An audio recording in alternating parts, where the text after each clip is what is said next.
il roule bien, agréable à conduire.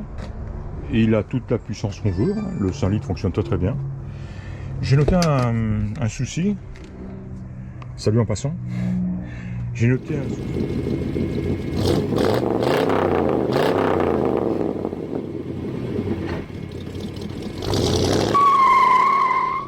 Eh bien bonjour, ici Serge d'Oregon Classique, venu vous présenter aujourd'hui un nouveau pick-up Ford.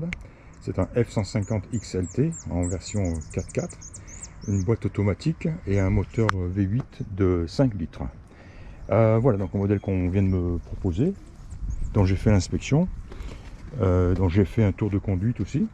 Et voilà, donc on est là pour en parler.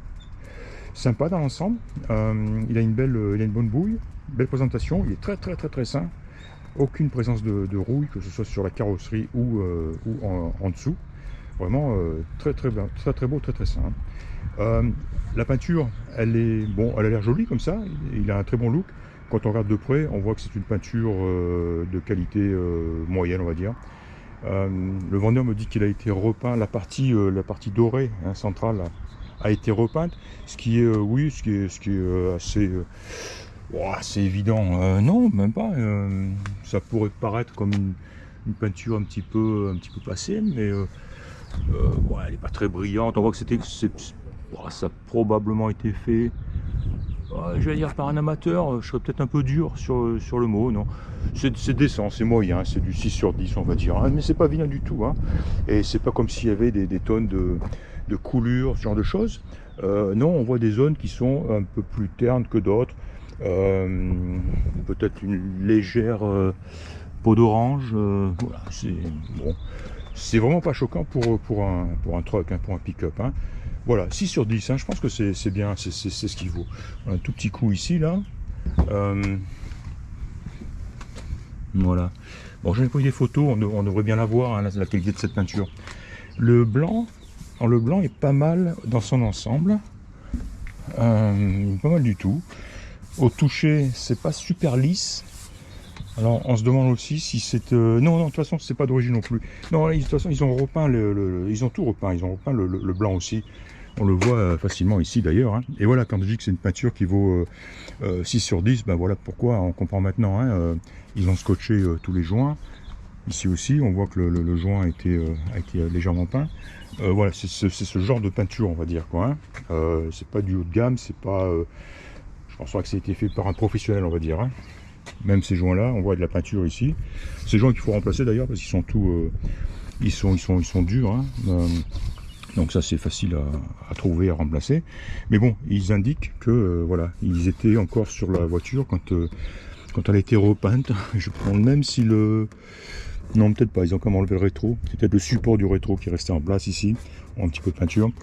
Mais voilà, ça aussi. On voit la peinture ici sur le joint. Je suis sûr qu'au niveau du pare-brise, bon, le pare-brise c'est plus facile à cacher avec ces grosses baguettes, quoi. Mais voilà. Et puis quand on la touche, quand on la sent, c'est un petit peu pas rugueux, mais c'est pas lisse. Voilà, tout simplement, hein. Voilà, ce qu'on a la peinture. De toute façon, on a affaire ici, ça peut-être bon de le dire, à quand même un pick-up bon marché, quoi, hein. C'est pas du haut de gamme. On va le voir, hein, quand j'en aurai déterminé le prix. Ça reste malgré tout un pick-up bon marché, compte tenu du fait qu'on a quand même un extended cab, une version 6 places, avec une benne courte et un moteur V8 et en 4x4, quoi, hein, évidemment. Donc voilà, et bon, on a un jeu de pneus aussi qui sont très beaux, qui ne demandent pas à être remplacés. Ils ont encore beaucoup de gomme. Il a de beaux chromes, les pare-chocs sont aussi jolis, solides, pas enfoncés.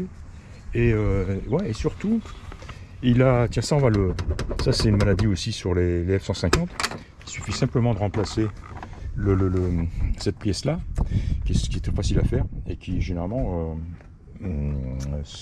voilà, comment dire, règle le problème. Oui, donc pour revenir à l'intérieur, tiens d'ailleurs, ils ont carrément essayé de mettre un joint ici, j'imagine c'est pour éviter d'entendre la vibration de la porte qui bouge, alors qu'il était plus facile de remplacer cette pièce et régler le problème une fois pour toutes, quoi. Bref, voilà, donc l'intérieur est très joli, hein. On voit les panneaux de porte sont magnifiques.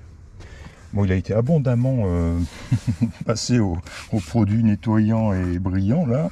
Je vais voir de ça, on en a plein les doigts. Mais bon, il faut reconnaître que c'est beau, c'est propre, ça brille. Et surtout, c'est en bon état, quoi. C'est pas, voilà, aucune fissure sur le haut de tableau de bord.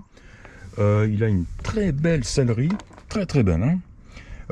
Point fort aussi, point très positif sur cet engin-là, c'est que il n'a que 120 000 et quelques, on le verra, miles, hein. Donc il a vraiment très très peu de miles, hein. Et on voit qu'il a été bien conservé, bien entretenu. La banquette arrière est comme neuve. Et le ciel de toit aussi est nickel, nickel. Ça sent bon à l'intérieur. Pas d'odeur de cigarette ou de quoi que ce soit, quoi. Ah tiens, voilà, on a un owner's manual dans la boîte à gants. Le voici. Toujours intéressant à voir, évidemment. Ouais, il est sympa. 3 jeux de ceinture de sécurité. J'ai noté que la ceinture de sécurité conducteur ne fonctionnait plus. J'ai pas réussi à... D'ailleurs, le bouton est en position enfoncé, coincé, et on n'arrive plus à s'attacher. Le vendeur m'a dit qu'il avait un jeu de ceinture, donc il les remplacera. Ou celle-ci, en fait, hein, de la même couleur. Voilà, donc encore une fois, un très très bon intérieur. Autoradio d'origine qui fonctionne, sauf que l'antenne est manquante ou cassée. Oui, normalement, il y a une partie qui se visse ici, je crois. Il faudrait remplacer l'antenne, et parce que les stations déroulent, mais aucune station n'est captée, quoi. Mais l'autoradio d'origine, donc, ce qui est une bonne chose, est bien en place et il semble fonctionner. Voilà. Il est équipé d'une protection de benne, très jolie, très bon état. Cette roue n'est pas fournie avec le véhicule, hein. Il a d'ailleurs sa roue de secours normalement située là où elle devrait l'être, ici même, et on notera la présence d'une attache remorque, un attelage. Joli pare-choc arrière aussi, encore une fois, il est droit, il n'est pas enfoncé.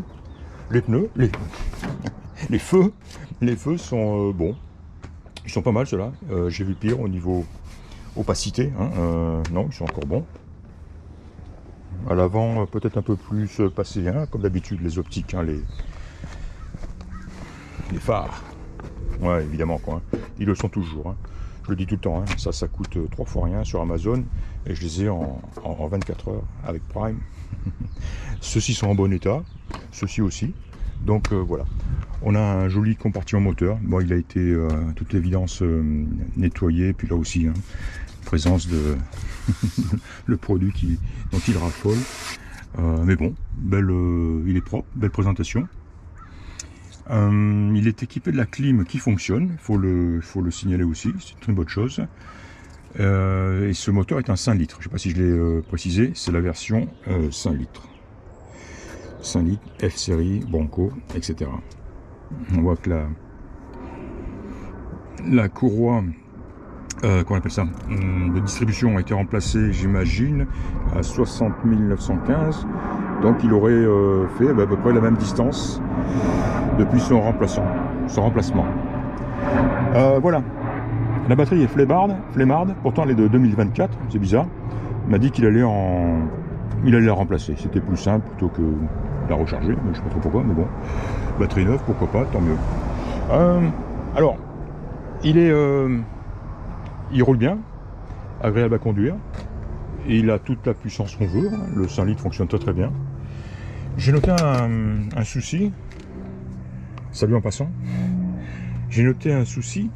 Quand on engage une vitesse, et particulièrement la marche arrière, en partant de la position parc, comme il est ici, déjà, il faut fournir une certaine force au niveau du levier, et on entend un grand clong à l'arrière, au niveau du train arrière. J'aime pas, j'ai pas aimé. Donc la condition sine qua non pour que j'achète ce pick-up, j'en ai parlé avec le vendeur, c'est que ce problème-là soit réglé. Donc, encore une fois, ce que je vais faire ici, c'est que je vais en déterminer un prix, vous le proposer, mais sous la condition que ce problème soit réglé. S'il est réglé, ça marche, on l'envoie, et s'il ne l'est pas, je suis obligé de refuser l'offre, de ne pas le prendre, quoi. Hein. Mais voilà, ça ne devrait pas être un problème. Hein. De toute façon, ce gars-là, je le connais très bien, j'ai acheté des dizaines de véhicules de lui, et il fait ce qu'il dit, enfin, il fait ce qu'il annonce, voilà, il le fera. Hein. Donc, encore une fois, si la réparation, la solution est acceptable, je l'envoie en France, et si j'ai le moindre doute, on passera, quoi. Voilà. Que dire d'autre? Bon, je vais vous le faire écouter. Ah non, je crois qu'il a pris la clé. Bon, rien de... Il tourne bien, honnêtement, il tourne bien. Il a un bon son à l'arrière, comme un F-150, hein, rien de particulier. Vitre électrique qui fonctionne très très bien. Fermeture centralisée qui fonctionne bien. Les essuie-glaces fonctionnent, le klaxon aussi. Toutes les jauges fonctionnent. Le switch pour passer du réservoir avant-arrière fonctionne. La preuve en est que quand j'ai voulu passer en position front, la jauge est allée directement sur le E de empty, sur vide donc, et le moteur s'est arrêté. Voilà, donc pas d'essence actuellement sur le réservoir de devant. On tourne sur le réservoir de derrière. Donc ceci fonctionne. Les jauges aussi. Voilà, le fameux autoradio d'origine Ford, sympa. Et la commande de clim, chauffage aussi qui fonctionne. Donc on a une clim qui fonctionne, ce qui est plutôt rare. Ce qui fonctionne aussi, c'est le passage en 4 roues. Alors j'ai testé le passage en 4 roues longue, hein, qui est passé très facilement, sans difficulté, sans à-coups, sans le moindre bruit suspect. Par contre, je n'ai pas testé le 4 cours. 4 cours, j'ai appris pas mal de trucs récemment. J'en ai fait l'expérience. Il faut pas trop jouer, on n'est pas censé jouer avec. En fait, on n'est pas censé passer en 4 cours sur du bitume, quoi. Et on comprend pourquoi. Le torque, enfin, la puissance sur le mécanisme est trop importante. Normalement, on est censé ça. Il y a deux solutions pour le faire. Soit on le fait sur terrain, sur gravier, par exemple, ou alors il faut le faire. Il y a une technique que je n'ai pas encore maîtrisée. Il faut le faire moteur véhicule roulant, bougeant, à une vitesse voilà, quelqu'un qui marche simplement quand même. Donc la technique étant que quand on est en 4 roues longues, on passe en neutre, on laisse le véhicule rouler légèrement, et là on passe le 4 cours, et voilà, et on repasse donc en drive. Bon, c'est une technique, encore une fois, que je maîtrise pas, et honnêtement, je ne suis pas trop joué avec sur des véhicules qui ne m'appartiennent pas, quoi, tout simplement, quoi, hein. Mais bon, il faut savoir une chose déjà, c'est que ici, personne, jamais ne passe en 4 cours, ça n'en a aucune utilité, sauf si vous faites vraiment du tout-terrain agressif, quoi. Mais voilà, la plupart des gens n'utilisent jamais cette position. Et voilà. Et encore, ils utilisent le 4 court, le 4 long quand c'est vraiment nécessaire, occasionnellement, quand on a un petit peu de neige ici sur Portland, mais pas plus que ça, quoi, hein. Voilà, en tout cas, aucun problème, hein, pour passer en 4 long et repasser en 2 roues, nickel, hein. Vraiment, sans vraiment le moindre souci. Voilà, sinon il est joli, hein, il a très bel aspect. Encore une fois, il est super sain au niveau roue. Le pare-brise est nickel, hein, pas de fissure, pas d'éclat. La peinture du toit est très belle. Voici un beau jeu de jantes, de pneus, petit marchepied sur le côté. Série XLT, hein, donc c'est la version un petit peu, un peu plus luxueuse du F-150. Voilà, il est joli. Il lui faudra une antenne. Il lui faudra changer le petit arrêtoir donc au niveau de la porte, il faudra changer la batterie, il faudra régler la ceinture de sécurité et régler justement ce problème de passage de vitesse, ce gros clong qu'on entend quand on passe, on change de rapport quand même. Je n'aime pas du tout. Mais je suis assez optimiste, je ne pense pas que ce soit un gros problème. Et dans tous les cas, ça sera réglé. Enfin, ça sera réglé si on achète ce véhicule. Voilà, je vais rentrer à la maison, charger tout ça, ces photos, j'ai pris pas mal de photos, et puis calculer un prix, et on verra à partir de là.